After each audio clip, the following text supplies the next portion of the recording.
Hello and welcome to the Evolution of the Fempreneur podcast, the go-to resource for women who want to grow a successful business. Our mission is to empower and support women on their entrepreneurial journeys by providing valuable insights, practical tips, and a supportive community of like-minded women. Each episode of the Evolution of the Fempreneur podcast features interviews with successful fempreneurs, business experts, and thought leaders, as well as a solo episode from our host. That's me, Wonderful Morrison, brand and marketing coach, business expert, and online business educator. If you're already on your entrepreneurial journey and seeking to take your business to the next level, the Evolution of the Fempreneur podcast has something for you. Join our community of empowered women and gain the knowledge, skills, and confidence you need to succeed in your entrepreneurial endeavors. Thank you for tuning in to the Evolution of the Fempreneur podcast. Let's get started. Hello, everyone. Thank you so much for joining us once again for another episode of the Evolution of the Fempreneur. This podcast is been birthed out of the desire to be a go-to resource for women entrepreneurs who I have repeatedly said are fempreneurs. I didn't coin that, but I love it so much. And we're here to help encourage you, support you as you grow a successful business in your own way.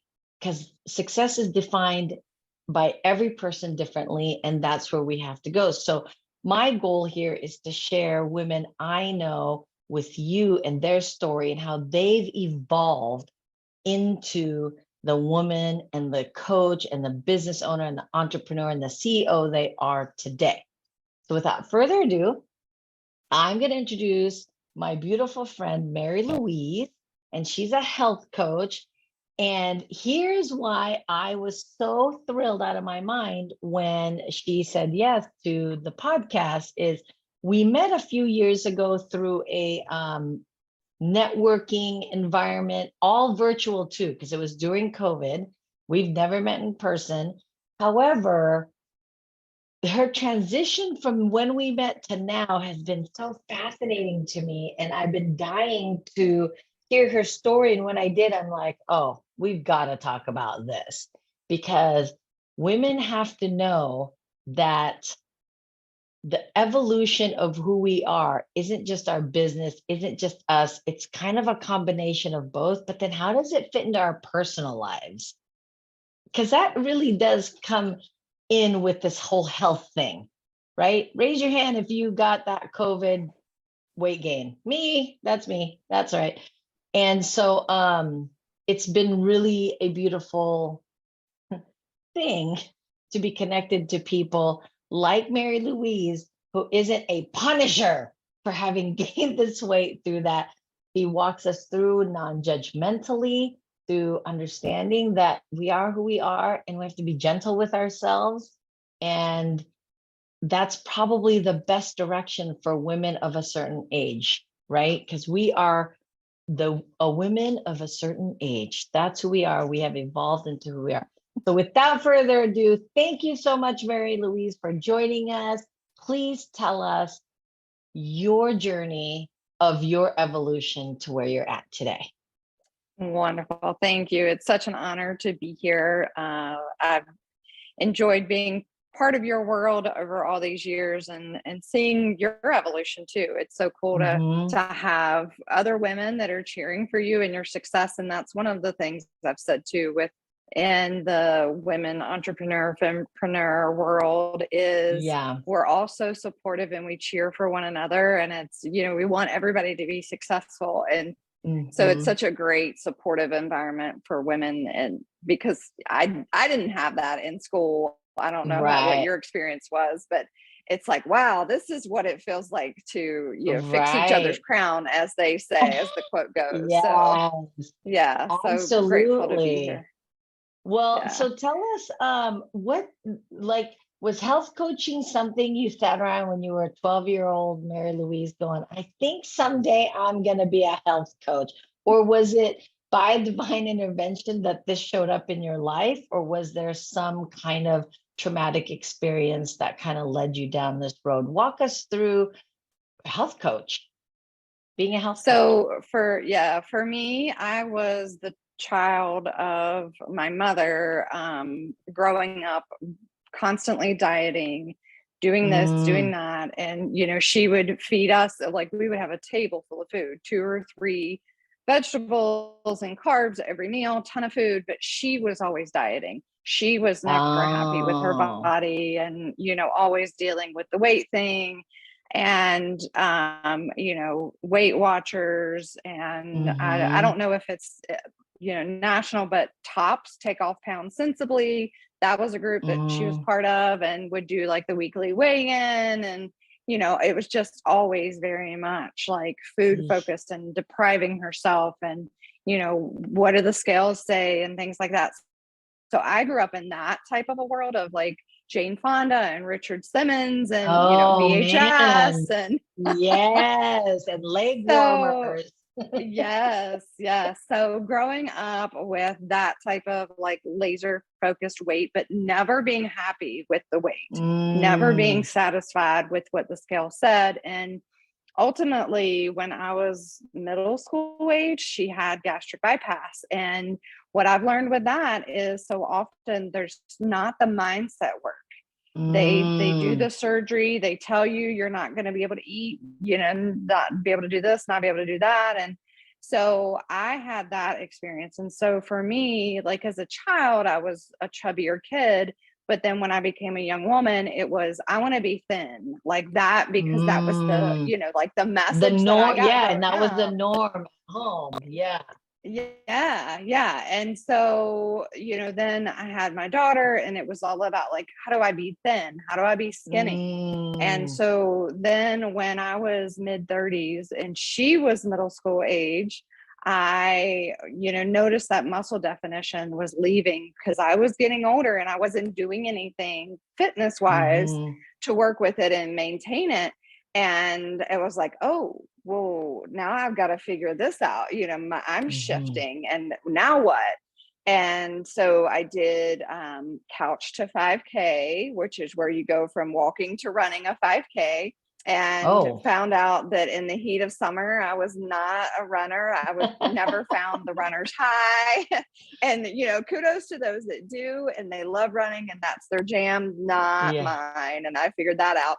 And so then I added in a gym membership. Well, with a child, being a single mom, child in middle school, after school sports, all the demands of, mom needing to be here, there, and do all the things. It was like, okay, so this isn't going to work either. Now what? And so I found then a program where I could do an online subscription, do workouts at home. That was great. Loved it. Which then kind of led me somewhat into the coaching world and, helping other women with their health. But then the thing I found is that was giving them, workout access and supplements, but it wasn't the whole picture even then. And so the women that I was working with weren't having success still. And like that created another void in my heart of like, okay, well, now what? And so fortunately, then I found the world of actual coaching and getting a certification and learning how to ask the questions and to link arms with women and help them, give them that accountability and help them move forward. And so that is really, a few years ago where it was like, okay, light bulb, this is how to do it. This is the best way to go about being able to support other women and help them have success, because I wasn't able to do that with the MLM route. And so this way has been great because it's me. I am now health and life coach certified. And so, I explain it when you're working with somebody on their health. Well, that brings life into it too, because she probably has a family, a spouse, a significant other. She's working a job. She has all of these other hats. And, life doesn't pause just because you say, okay, well, now I'm going to focus on my health. I mean, that's only one part of our life. Yeah. Right. And like you said, like us as an entrepreneur, we still have a personal life. We still have those other things going on. The same thing with my client. She wants to focus on her health. Well, life still is happening. She still has to figure out how to weave all of that together.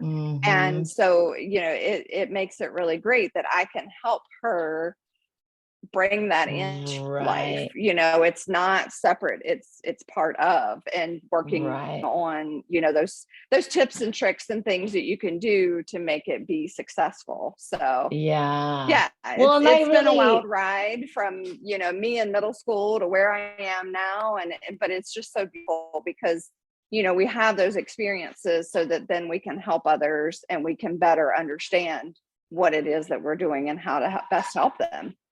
Yeah. Well, and I think, there's that saying that you're an expert when you've done it 10,000 hours. And I think what makes it such a beautiful end goal where you're at now is that whole storyline of the household you grew up in. So much of how we women see ourselves is the way we saw our mothers treat themselves, not what they said, not what they did, but how they behaved in those arenas, because that's our only model for so long, right? And then, sometimes people say, oh, you look so much like your mom, but what you're not hearing is like the features is what they're saying, but you're hearing like, oh my gosh, am I this like her? Am I like that like her? Right? And that shapes the way we see health and wellness. And it's funny, before we got on, before we hit record here, she was like, oh yeah, I'm one of those coaches. If we're having s'mores at a campfire, you better believe I'm gonna have a s'more. And I think that's another thing is we grew up in an era where punishing ourselves for weight loss was the norm. And now we have to change that perception around of, it's not about punishing, it's about enjoying food versus punishment. When you were telling the story of all this food at the table and your mom didn't eat, that kind of felt painful for me, because it's not sacrifice, it's punishment. Right. It's deprivation. It's not moderation. Like I say, have ice cream. Just don't have ice cream every night after dinner, Right. And then you've also recently incorporated yoga. Tell us a little bit about why that matters, because I know yoga is used in a lot of many wellness healing arts arena. Why incorporate it in terms of exercise and food? Like why that versus anything else? Right. Well, and so often people think of yoga as the actual yoga class, but the yoga is the mindset. It's how you live. It's what you do. It's, there's a nutrition within yoga that's Ayurvedic nutrition. And that's all about what is seasonal where you are. Where I am in Virginia, we don't have citrus. We don't have, oranges and grapefruit. We have apples. So if you're thinking about nutrition in the yoga mindset of things, you're eating apples, you're eating, what's actually grown and raised here, whether you're growing it or raising it yourself or not. So that kind of, brings in your farmers markets.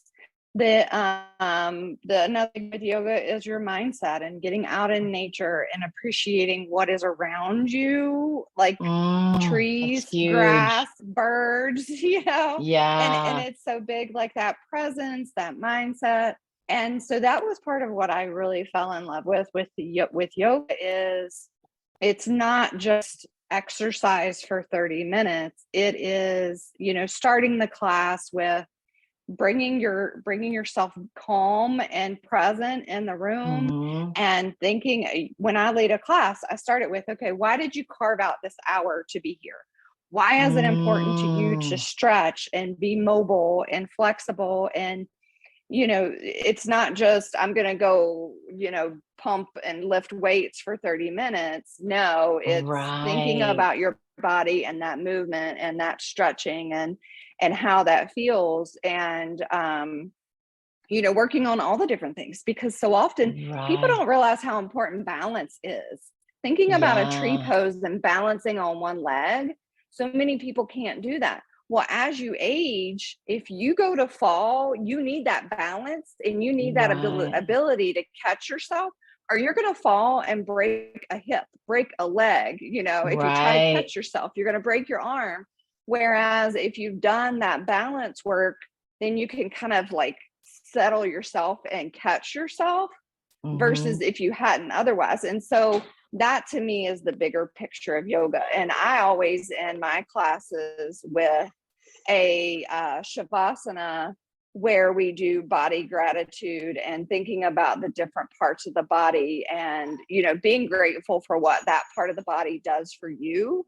And I Hmm. do it from head to toe, from the crown of your head at your crown chakra, all the way to the root at your toes, and just giving love and thankfulness to your body and that gratitude. Because Oh, even if even if you're not the weight or the size or whatever that you right. want to be, you still need to be grateful for what your body does for you, how it lets you move around and show up and, walk and Right. dance and, give hugs, and being Yeah. grateful for your arms. And, so often if we don't like our reflection in the mirror, there's that like disgust our body. Yeah. But you need to love your body, even if it's not the scale weight that you want it to be. And so that is Right. why yoga spoke to me, because it's so much more than just the class. It's the I just mental, love it's, that. I love yeah. how, one of the things you said earlier is how what you decided as you got into health coaching is asking the questions. Cause I think, like when you first initially go in to go see a personal trainer at the gym or something, they'll ask you things like, well, what's your goal? And it's so easy to kind of like not really say what your goal is, because it's out of again, I the word punishing is what comes to mind, women and body image, right? Hmm. And so I feel like asking the questions of like, how does this feel, why do you want to feel this way? I think it's that second layer of how women exist in the world. We want to connect to ourselves, and so now I can see what yoga looks like in terms of your full, health coaching is. I agree with you. It's interesting. I'm going to be 50 this year, and I love my body more now than I ever have, but it's weighs more than it ever has weighed before. But I think it's what you're saying. It's because I've gotten to the place of appreciating it. Like it carried my children. It still moves effectively. I can take my dog for a walk, but you don't consciously make those decisions unless you're guided towards that, right? Right. And that's really what you bring to the table. So, so much of today's language is like we're energetic fields, we're bringing people into the world. So, one of the evolutions that I have been fascinated with you about is love, right? Like right behind you, love the life you live. And so tell us a little bit about how that came about. You're in the midst of building your business, your health coaching, you have a teenage daughter getting ready to go to college. And then I see a post on your Facebook of some gentleman on his knees asking for your hand in marriage, which was so sweet because it's just like you looked at surprised, absolutely. And I thought, oh, this is interesting because what I'm hearing from you is as you're bringing love to yourself, love showed up. Right. Yeah, definitely. And that's, yeah, it's wild, because we think we have a plan, and Yeah. then God, universe, high power is like, ha ha ha. Yeah, right. Watch this, and it's like, oh, okay. So I thought I was going down this right lane, but here I am shifted over to the left, and here I go. So yeah, definitely it's wild, because I thought I was headed to empty nest, preparing for my daughter to leave the house, go to college. And, for me, I knew wherever she went, I wanted her to be on campus because I didn't have that experience and I wanted her to have that life experience. Mm-hmm. So, even though being a single mom, she and I tight, close bond, even though I knew it was going to be hard to have an empty nest, I wanted that for her. And it was that like selfless, you need to go have this experience. And so at that same time, I connected with a guy friend that I had known for years. And as we spent time together, realized that there was a lot there, a lot of chemistry and connection. And the cool thing too, like you were saying about the proposal and the engagement, is the spot that he proposed is where it was like a second date, but it was like the first time that both he and I were like, whoa, there's really something here, And we had done a hike. It was this amazing overlook locally. And so when he proposed, it was at that same spot. He made sure that my daughter and his son were with us for that moment. And so it was really cool. And then the plan then when we got married was to get married at that same spot, but a hurricane came through, and I can't remember now which one it was. I want to say it was like Irene or something, but anyway, came through at that same time. So we had to then shift and improvise getting married. But then we went back to that spot, took family pictures, and, kind of commemorated it that way, that next weekend when the weather was better, not torrential downpours and things like that, like it was the actual day. So then I became a stepmom to a ninth grader, a freshman in high school, as my daughter was a freshman in college. And we have him week on, week off. So there's that experience of mothering a boy, a stepchild. So you've got that different raising, whereas, I raised my daughter. And so I raised her how I knew, and, we had expectations and things set up. So I'm a man under the roof then with me full time, a stepson at 15, week on, week off. My daughter left, went 20 minutes away to college, created her own separate life from me.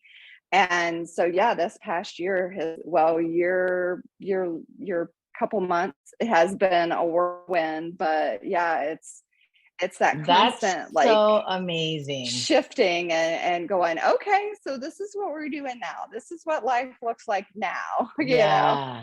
And like my plan is, once my stepson graduates high school, my goal is to go and like live in Spain for 3 or 4 months at a time, and go to Italy for 3 or 4 months at a time, to go and actually be part of the culture and be part of their world, versus, when you go for a vacation, you don't really get to be as immersive. And so now that's the like future plan of like, okay, so this is the timeline, and this is what things, I think are going to look like, because we always want to make sure we're visualizing and manifesting, but also being open to whatever the greater plan is that we don't realize that's coming for us. Absolutely. And I love that, because the whole premise of this podcast is the evolution of the Fempreneur. And when we first initially met, I don't recall this version of you that was looking at growing your business. And we have to be okay for that. But I think the other piece that why I wanted you to share, like, people are like, well, why is it important that you had to talk about this, proposal? It's because I think as women, and especially growing up and, part of the baby boomer, Gen Z age group, right, is that we wanted this solid plan. It's got to be this way. And we also kind of get really rigid about, well, if I lose weight, then I'll bring in the person that I want. But really, the way you've been talking about health, of self-love, like really loving the body you're in, loving who you are, incorporating yoga because it deepens that love for yourself, was the end result of that, was bringing love it wasn't the other way around, which we assume it is, right? Oh, if we have love, then we'll be motivated to lose weight or whatever. Or if we're motivated to lose weight, we will just attract that. But no, you went really on a cellular level of what health really is. And I think that is the picture that is even more needed to be highlighted, is we have to get to the root of our love, our self-love, because you grew up in a world where loving your body was not okay, right? Yeah, So you definitely. decided the missing piece was like, oh my gosh, it's my mindset. And then it turned into then gratitude. And then love came. And now adventure, right? And the whole while you're running a business. Ladies, it's possible. All of it is possible, right? If Mary Yeah. Louise didn't get on, we'd just be telling stories, but now we know somebody that's actually done it. So I really appreciate that in your story and how you're bringing it to light. So let's just say, as we're getting to the end here, that there is a woman listening to this going, oh my gosh, that's me. And they have a desire for all the things you just said: marriage, weight loss, gratitude and appreciation for body, and this new adventure, right? But they're like where you were 4 years ago.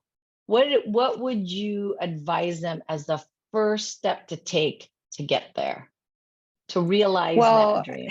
You're right. Number one, forget the idea that there is this specific timeline that everybody follows, because I remember thinking that, like, you either you leave high school and you go into a marriage and relationship and raise your kids and, you know, the house and the white picket fence and all that, or you go to college and then you find your person and then, you know, then that begins. And I have been the furthest from that kind of a reality, I think, of anybody. So definitely the best thing that you can do is let go of that preconceived notion of the way that things are going to go and how that timeline is going to look. Because if you stop and really look around at other women, we all have a different timeline. We all have different experiences, and that's perfect for each and every one of us. It's very individual. And so then beyond that, it's like you said, yeah, just start taking steps to better yourself and to make you more love yourself, and recognize that it is an individual journey.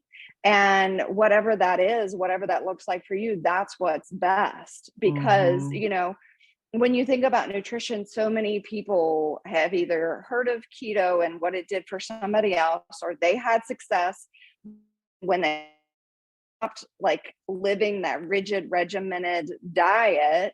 Then they gained the weight back, and then sometimes and then some, and then they felt even worse than they did at the beginning. So it's not looking to the left or the right and looking at what other people are doing. Take yourself forward, you know, get curious about yourself and what's going to work for you, what feels good for you, what movement feels good for you, you know, nutrition and things like that. Like, I love ice cream, but I know a lot of the ice cream, if I eat it, I'm going to feel miserable after. And so it's like, you know, is it worth it? Sometimes it is. I still eat ice cream, but knowing and getting curious about even your body and the reactions and how things feel and how things settle and process and digest. And we're all different. We're all individuals.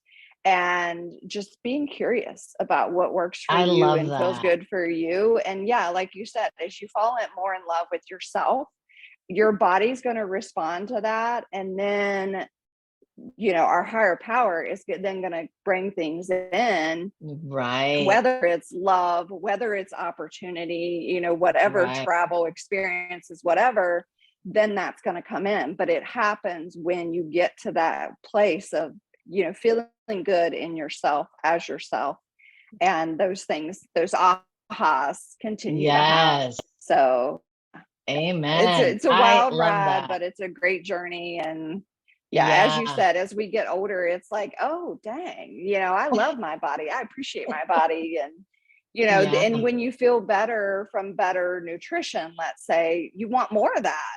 And so Mm-hmm. it just kind of snowballs into better habits, better mindset, better, fitness, nutrition, whatever it Yeah, is. So yeah, it's just love yourself and be curious and do things I that you love that. enjoy. Yeah. I love be curious because I think as entrepreneurs, that's a natural, innate part of who we are, but it's in business, right? But that needs to be in Mhm. every area of our lives because the more we're curious about ourselves, the more we dig deep and, seek and pursue and keep moving forward.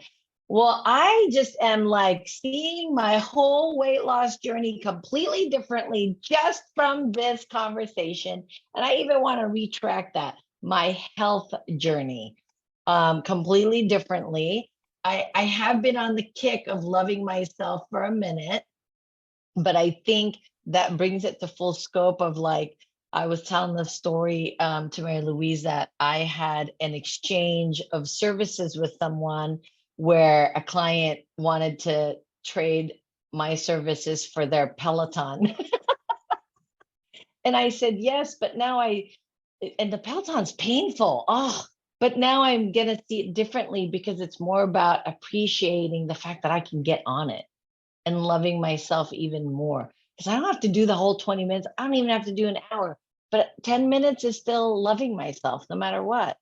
So thank you so much for your time. Thank you for your wisdom. Thank you for your vulnerability and your story. I think it's definitely going to empower, encourage, and inspire the women who are listening. And, like every single episode, we're going to put all of the links to how you can reach these amazing women in the podcast, in our YouTube, and in everywhere else in the nooks and cranny of technology that it appears. And until then, thank you so much. Thank you, Mary Louise, for being here. And I cannot wait to keep watching your adventure unfold. I'm looking forward to what's in store, and we'll see as time passes. It's been great to be here and to be able to share the insights and my life learnings, and yeah, hopefully it helps someone else to go, oh, okay, it's not as big, overwhelming as I thought it would Yeah. be. Yes. All right. Thank you, everyone. Until next time. Bye. Then Lead Her Biz Academy is the online business education platform for you. Our strategically minded and purpose driven approach will equip you with the tools, knowledge, and support you need to build a successful business and achieve your goals. Now, why women specifically? Because when women earn more money, we not only have more influence and choices, but we also create opportunities for others. And building a successful business allows us to support those we love and the causes we care about most. At Lead Her Biz Academy, we understand that women are already strong. That's why we focus on helping women unlock their authentic power and their capacity to attract wealth and impact other women. We believe that feminine presence is the key to unlocking your full potential as a successful female entrepreneur. So if you're ready to take your business to the next level and unlock your authentic power, join us at Lead Her Biz Academy. Let's make an impact and build profitable businesses together.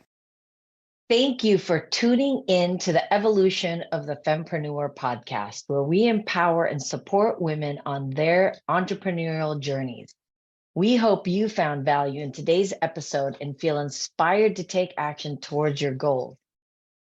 At Lead Her Biz Academy, we believe that every woman has a potential to achieve her dreams and create a successful business. Our community of like minded women provides a supportive space for learning, growing, and connecting with other fempreneurs.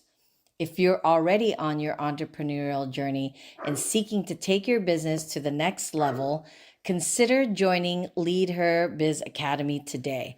Our programs, courses, and resources are designed to help you develop the skills, mindset, and strategies you need to succeed in your entrepreneurial endeavors. Thank you again for listening to the Evolution of the Fempreneur podcast. We'll be back soon with more insights and inspiration to help you thrive in your business and life.